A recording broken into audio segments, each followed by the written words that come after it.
Have you ever read anything by Thomas Wolfe? I have read parts of it. Jessica read what is it, The River, and Of Time in the River. Time in the River, and then there's the other one, the more famous one that was complete. I've read parts of them. Yeah, I've read parts of them. I haven't read the whole thing. Jessica, from what I do remember of reading it, and I think I read one of his short stories, but from what I remember of Time in the River, he needed a better editor. I mean, and I know that that book was edited down. The legend of that book is sort of like the legend of Foster Wallace's piece of shit. What is it? In that Foster Wallace, both Infinite Jest and Time in the River supposedly were 3 or 4 times their length, and they went through subsequent editions. Now, from what I can tell, Time in the River has some great moments, and probably could have been pruned a bit more. There's no editor in the world that could have made fucking Infinite Jest good, much less great. Yeah. It would be interesting if you ever read Look Homeward Angel, because that's the only book by I read part of it. I only asked because the story, the place the setting was Asheville, where I'm from in North Carolina. You ever heard of Asheville? So he's kind of like the artistic god of Asheville. So that's why I've read it.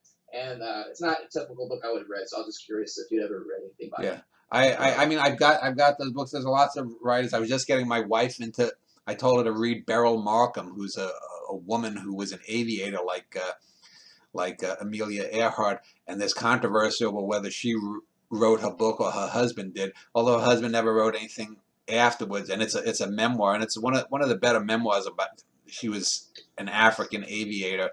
A white woman in colonial Africa, but it's an excellent book. There are lots of writers that should be read. And if you're a feminist, for example, you should be promoting the people like Beryl Markham. My wife just did an interview with Alex Sherman about Aurora Leigh from Elizabeth Barrett Browning. All anyone knows about Elizabeth Barrett Browning is the sonnets from the Portuguese, and the one, the most famous one, which I don't remember the first line. One or two of her sonnets. Yet this is a novel in verse that's better than anything that was written by the Bronte sisters. Better than anything written by what's her name? The one who wrote Jane Austen. Jane Austen wrote. Jane Austen, right? Yeah. But it's better than anything, and it's a novel in verse. Now, it's arguably probably not a great work overall, technically, but the audacity of it, it's by far the best novel in verse that I've ever read. There's nothing even close to it. But again, so we'd rather pimp bad writers, modern writers or whatnot, and we're going to slight that. So it takes time. If I can help promote someone like a James Emanuel, the black poet I mentioned, if I can help promote an Aurora Leigh in what little ways I can with my slim outreach here. I mean, Cosmoetica has had. I think I'm coming on I'm going to have had 1 billion people at least look at it over 21, 22 years. But you say 22 billion visitors. Or 1 billion visitors in 22. Wow, that's impressive. Well, not really. I mean, you got to think Amazon and these big websites, they get 500 million viewers in six hours. So in terms of the arts, Cosmoetica, has been a big and influential in its own way, but the arts are a very small part of the pond. If you look at the world ocean, all the water in the oceans as being all of the internet, Cosmoetica is maybe, a good-sized lake. Maybe it's the Great Salt Lake, versus all the rest of the water, No, I think it's something. I think one of the reasons that I or other people like me that found your website and your site is that we haven't drinking the Kool-Aid in the MFA world, wherever it is. We think that David Foster Wallace, like, even before you said it, it didn't sit right with me. Some of the stuff I read by him, like, why is this guy so? He seemed more of the mystique, like a cult of personality of some of these people, like people they really get into. I'm not sure your opinion on Hemingway is, but I always thought the name and stuff was much more interesting. Well, whose stuff was more interesting than Hemingway? Did you say? I always thought that the man himself, Hemingway, like the Oh, man, the legend of Hemingway, I thought well, he would. That's more interesting than what he wrote. I mean, I think he crafted his legend very well. I think The Old Man and the Sea is the best thing he ever wrote. He's certainly better than someone like Faulkner. Faulkner, you know, when I read Faulkner for the first time, I read 3 or 4 books. I'd read parts of Sound and the Fury.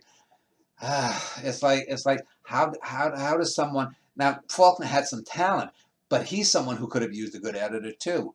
You know, but then you look at something like Sylvia Plath. She was a great poet, but The Bell Jar is a terrible book. It's a terrible novel. I guess it's just people can't see it. I remember some of the few times that I really criticized a writer or someone's taste in something in college, because this is a place where I thought we were supposed to be doing this. They would get really upset. They couldn't. I remember I made this girl cry once because she had a tattoo of a quote of David Foster Wallace's, and I criticized David Foster Wallace, and then she shows me the tattoo. All right, my bad. I wouldn't have done it if I knew that. But then she's like, I've literally never heard somebody criticize David Foster Wallace in my life ever. So she's like, I was just shocked when you actually were saying that. Well, see, if this woman had shown me that as a response, my response would have been just simply so. So you've got a tattoo from a bad writer. What the fuck is that? Is that an argument? You know, but you know that this is a fangirl. That if she had actually met him, they would have been fucking 2 days later at the maximum. Because that's all those people want. You know, if I was single, for example, I would not be looking for fangirls or whatnot. It'd be nice if someone could tell me. But you have, you know, if someone tells me that they like my stuff, and I always make the difference between like and qualitative scale. Someone says that they like my stuff, I say, okay, that's nice, but do you understand why this works? You know, if you tell me, Dan, that poem that you did about Rilke or whoever it might be, or what the poem might be, you know, that really moved me. Okay, it moved you. Why? Go think to yourself, why? Was it the quality of the work? Was it because you just have an emotional connection? Most people have these emotional connections to things. I mentioned, you know, some of these people that gave up art. A lot of them pursued it because it made them emotionally fulfilled. When it wasn't emotionally fulfilling for them, they gave it up. Or when, or you know, they weren't going to pursue it unless they're getting something emotionally. But again, this is that solipsism. I know that I have a great deal of talent or whatnot. It's not about me. When people go, well, Dan, you're saying you're a great artist. How could it not be about you? It's not about me. It's about you or any other person reading it, because long after I'm dead, no one's going to give a fuck about my life. The only reason anyone might give a fuck about me or my parents, or that I had a sister, or that I'm adopted and had a natural family, all these other little biographical trivial details, is because I affected their mind. And I've said this many times, so I don't know if you have to go because it's late where you are, but you always have to shoot to get someone's mind going, because when you get a mind going, it'll have an emotional effect. They're connected. There isn't a disconnect between the emotional and the intellectual. If all you're doing is shooting for the emotion, though, you know what it's like? That's a Hollywood tearjerker movie. You know, that's like watching a bad soap opera where someone is dying and the actor is just blubbering and whatnot. That's not what matters. If I get to your mind and I make you think, guess what? 2 years later, if you go back to that same poem, you're going to remember that tickled your mind there, and you're going to have there's going to be an emotional reaction, because memory is often instigated by smell and other things that are subliminal. You're going to have that subliminal reaction, and that's going to get that emotion to you, and that's going to be an emotion that you're going to come back to and back to and back to again, rather than that Hollywood tearjerker. People remember great lines from poetry.